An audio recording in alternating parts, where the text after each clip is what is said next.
న్యూజిలాండ్తో 5 టీ20ల సిరీస్లో worst పెర్ఫార్మెన్స్తో fail అయిన సంజు శాంసన్ ఇప్పుడు టీ20 వరల్డ్ కప్ ప్లేయింగ్ లెవెన్లో ఉంటాడు అని నేనైతే అనుకోవట్లేదు. అండ్ ఈ వరల్డ్ కప్ మిస్ అయిన తర్వాత సంజుకి మళ్ళీ టీమిండియాలో ప్లేస్ దొరకడం కూడా కష్టమే అనిపిస్తుంది. శుభ్మన్ గిల్, రుతురాజ్ గైక్వాడ్, యశస్వి జైస్వాల్, రజత్ పాటిదార్ ఇలా చాలామంది యంగ్ ఓపెనర్స్ క్యూలో ఉన్నారు. వాళ్ళని దాటి సంజుకి మళ్ళీ టీంలో ఛాన్స్ దొరకడం అంటే కష్టమే. బట్ ఇలాంటి సిచ్యువేషన్లో కూడా సంజుని మళ్ళీ రైట్ ట్రాక్ ఎక్కించి ఫామ్లోకి తెచ్చి మళ్ళీ టీమిండియాలో అడుగుపెట్టేలా చేయగల ఒకే ఒక్క పర్సన్ ఎంఎస్ ధోని. అదేలాగో ఈ వీడియోలో చూద్దాం.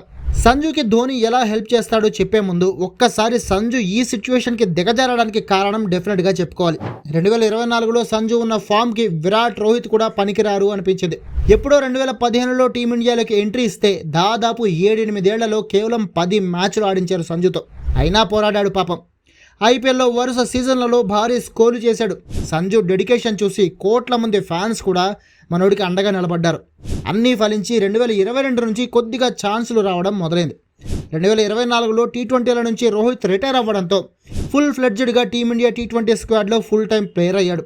అండ్ ఆ ఛాన్స్ 100% యూజ్ చేసుకుని కేవలం 5 ఇన్నింగ్స్లోనే 3 సెంచరీలు బాది టీ20 హిస్టరీలోనే ఈ ఫీట్ సాధించిన ఏకైక బ్యాటర్గా రికార్డు సృష్టించాడు. మరి ఆ రేంజ్ పెర్ఫార్మెన్స్ ఇచ్చాడంటే కామన్గా అయితే టీంలో సంజు ప్లస్ సిమెంట్ అయిపోవాలి. కానీ విచిత్రంగా coach Gambhir Sanju batting position మార్చేశాడు ఉన్నట్లుండి. ఎవరి కోసం? ఎందుకంటే తన ప్రియ శిష్యుడు శుభ్మన్ గిల్ కోసం. అప్పటి వరకు ఓపెనర్గా ఆడిన సంజుని సడన్గా ఫినిషర్ చేసేశాడు. 5, 6, 7 ఇలా లోయర్ ఆర్డర్లో పంపించడం మొదలుపెట్టాడు బ్యాటింగ్కి. 2025 స్టార్టింగ్లో అంతా అలాగే సాగింది. ఫెయిల్ అయిపోయాడు సంజు. మరి ఓపెనర్ నుంచి ఒక్కసారిగా ఫినిషర్ని చేసేస్తే ఏ ప్లేయర్ అయినా ఆడగలడా? ఛాన్సే లేదు. అదే జరిగింది సంజు కెరీర్లో కూడా. అక్కడి నుంచి ఫెయిల్యూర్స్ వెంటాడాయి. ఇక బ్యాటింగ్లో ఫెయిల్ అవుతున్నాడు అనే సాకుతో 16 మ్యాచ్ల తర్వాత కంప్లీట్గా బెంచ్కే పరిమితం చేసేశారు. ఆ తర్వాత మళ్ళీ ఇదిగో ఇప్పుడు 5 టీ20లో ఛాన్స్ ఇచ్చి ఆడించారు. ఇష్టం వచ్చినప్పుడు టీంలోకి తీసుకుని అవసరం లేనప్పుడు పక్కన కూర్చోబెడితే ఏ ప్లేయర్ పై అయినా మెంటల్ ప్రెషర్ పడుతుందా పడదా? కన్సిస్టెంట్గా ఎలా ఆడగలుగుతాడు? అమ్మో ఛాన్స్ ఇచ్చారు, ఎలాగైనా ఆడితేనే టీంలో ఉండేది అనే ప్రెషర్లో సంజు ప్రతిసారి ఫెయిల్ అయ్యాడు. అలా మొత్తం 5 టీ20లో ఫెయిల్ అయ్యాడు. కాబట్టి సంజు కెరీర్ని కంప్లీట్గా డిస్ట్రాయ్ చేయాలనే ప్లాన్లో 100% సక్సెస్ అయిన గంభీర్ ఇప్పుడు హ్యాపీగా పక్కన కూర్చోబెట్టేపోతున్నాడు సంజుని. సంజునే కాదు, ఏ ప్లేయర్ అయినా ఫామ్ కోల్పోయి బాధపడుతున్న టైంలో ఆ ప్లేయర్కి కోచ్ సపోర్ట్ చాలా అవసరం. బట్ సంజుకి అది కంప్లీట్గా మిస్ అయింది. గంభీర్ నుంచి సంజుకి 1% అయినా సపోర్ట్ వచ్చి ఉంటుందని నేనైతే అనుకోవట్లేదు. ఒకవేళ సపోర్ట్ ఇచ్చి ఉంటే సంజు బ్యాటింగ్లో ఉన్న చిన్న చిన్న మిస్టేక్స్ని గంభీర్ రెక్టిఫై చేసేసేవాడు.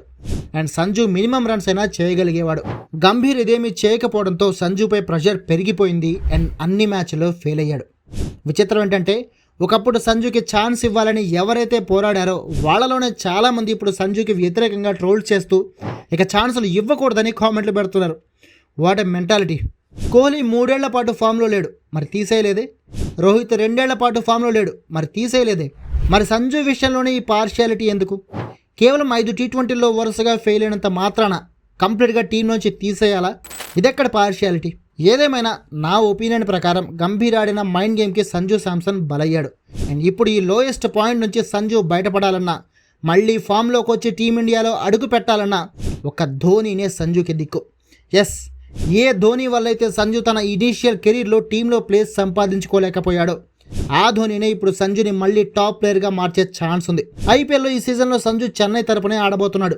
అండ్ ఆ టీంలో ఉన్న ధోని దగ్గర సలహాలు, సూచనలు తీసుకొని ధోని గైడెన్స్లో తన బ్యాటింగ్లో ఉన్న చిన్న చిన్న మార్జినల్ ఎర్రర్స్ అంటే batting position, foot work, shot selection, అన్నిటికంటే ముఖ్యంగా ఫిట్నెస్పై ఫోకస్ పెట్టి ప్రాక్టీస్ చేస్తే మళ్ళీ సంజు టాప్ క్లాస్ బ్యాటింగ్ షోతో అదరగొట్టే ఛాన్స్ ఉంది. అండ్ టీమిండియాలోకి రీఎంట్రీ ఇచ్చే ఛాన్స్ కూడా ఉంది. అయితే దీనికి సంజునే ఇనిషియేట్ తీసుకుని ధోని దగ్గరికి వెళ్ళాలి. తనని తాను మార్చుకోవడానికి ముందడుగు తనే వేయాలి. మరి సంజు అలా చేస్తాడా, లేదంటే తన కెరీర్కి ఇంతే అనుకుని ఓటమి నొప్పుకొని వైదొలిగిపోతాడా అనేది ఐపీఎల్లో తేలుతుంది. మరి మీరేమంటారు? సంజుని ధోని మార్చగలడంటారా, లేదంటే ఇక సంజు కెరీర్కి ఎండ్ కార్డ్ పడినట్లే అంటారా? కామెంట్ చేసి చెప్పండి.